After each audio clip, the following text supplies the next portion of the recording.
Mayor Ruthanne Fuller presented the capital improvement plan as well as the 5-year financial forecast to members of the City Council and community. Well, this has been a tremendously challenging time in all of our lives.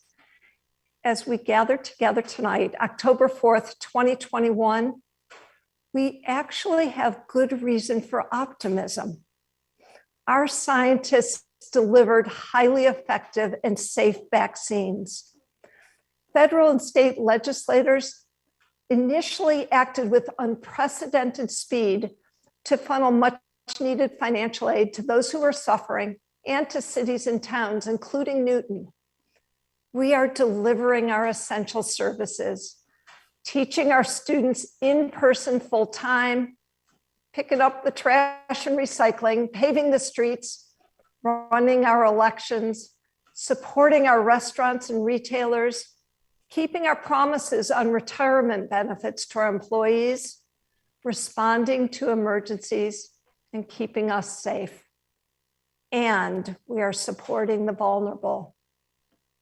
We are recovering because we have been assiduously investing in Newton, rebuilding our schools.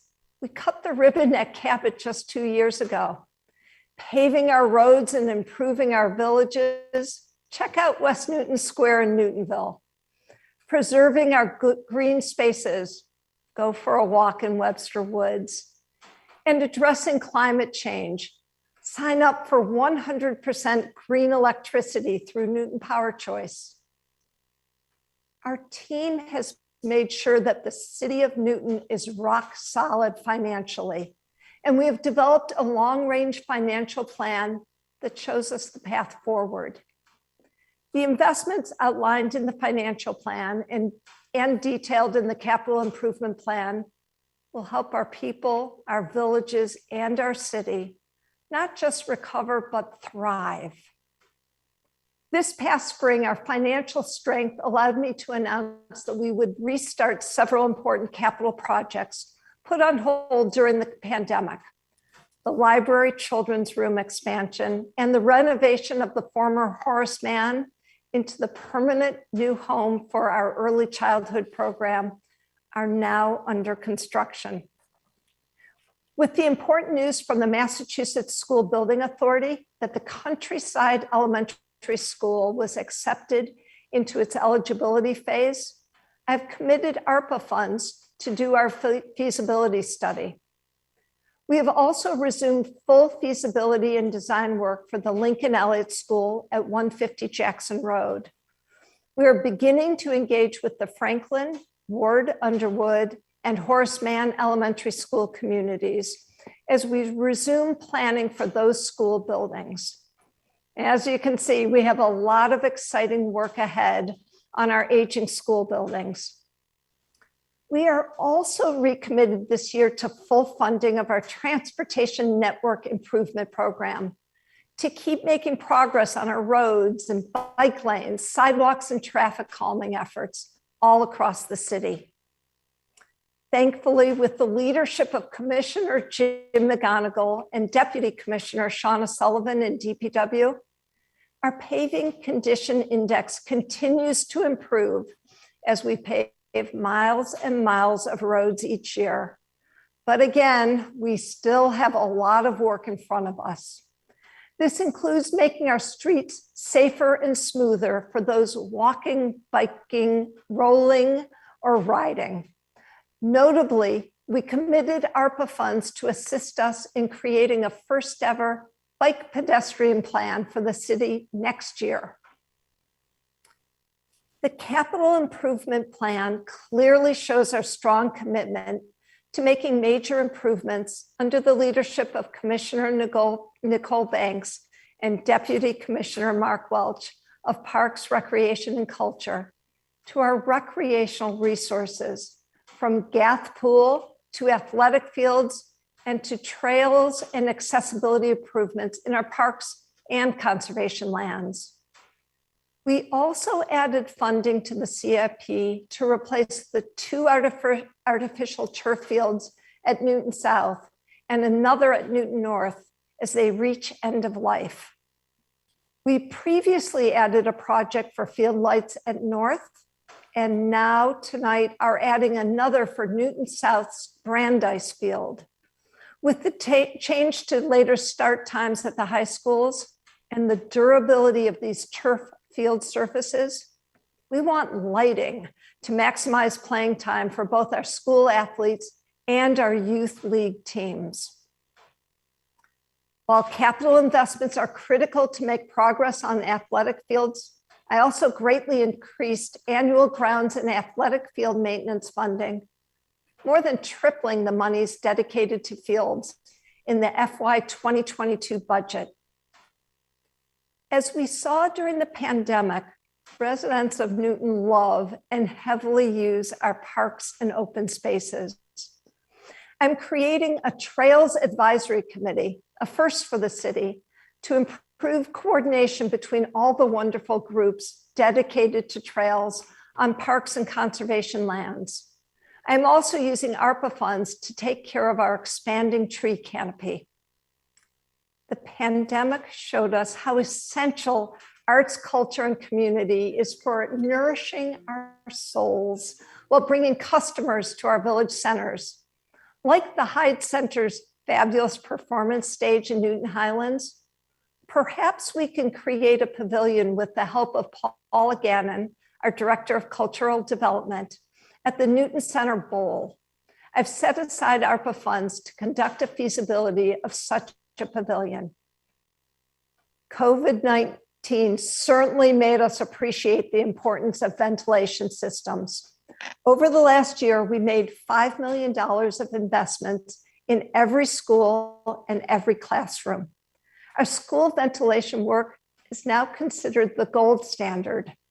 We are continuing this work, including our police headquarters, City Hall, and fire stations 1 and 2.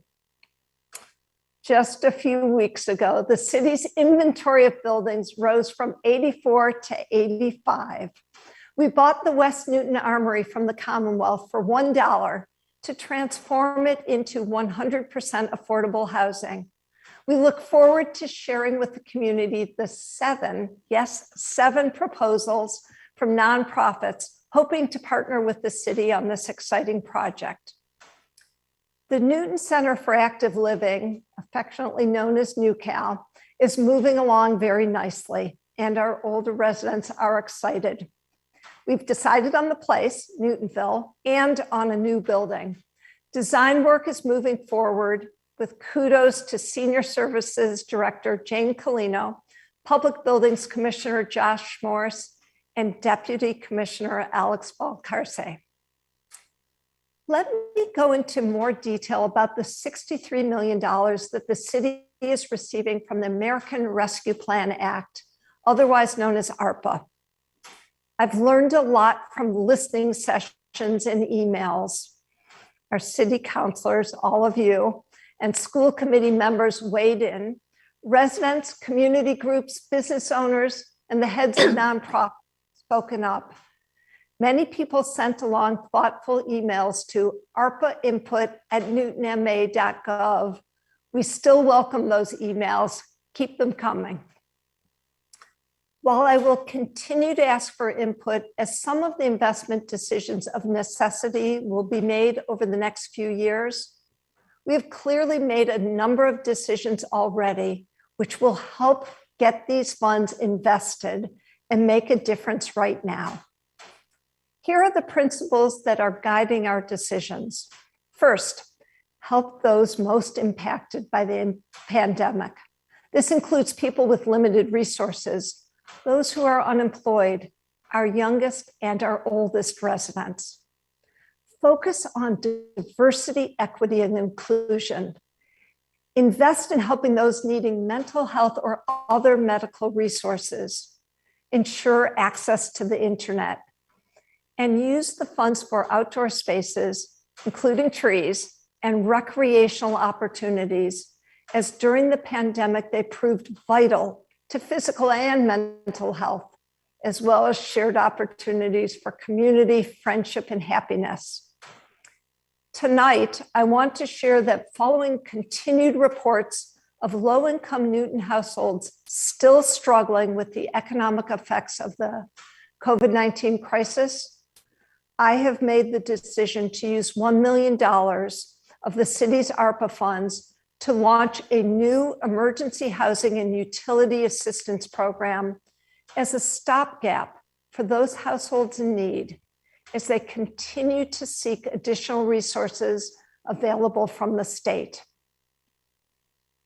Second, help with the recovery and rebuilding of our villages and commercial corridors and our businesses and nonprofits. Improve our streets, sidewalks, and village centers, and invest in arts, culture, and community activities. This includes our Newton Hires program, linking employers to employees.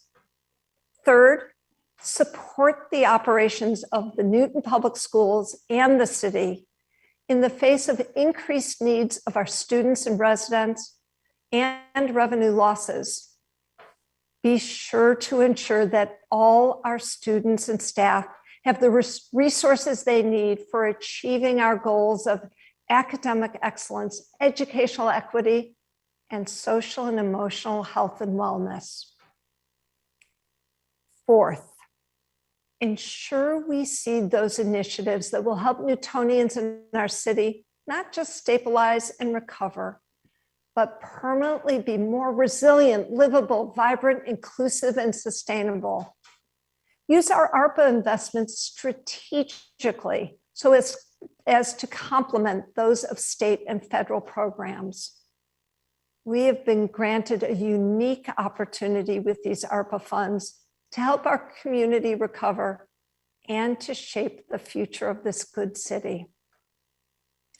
A word of caution. The financial forecast helped us look at all the initiatives we would like to do and then pause and prioritize.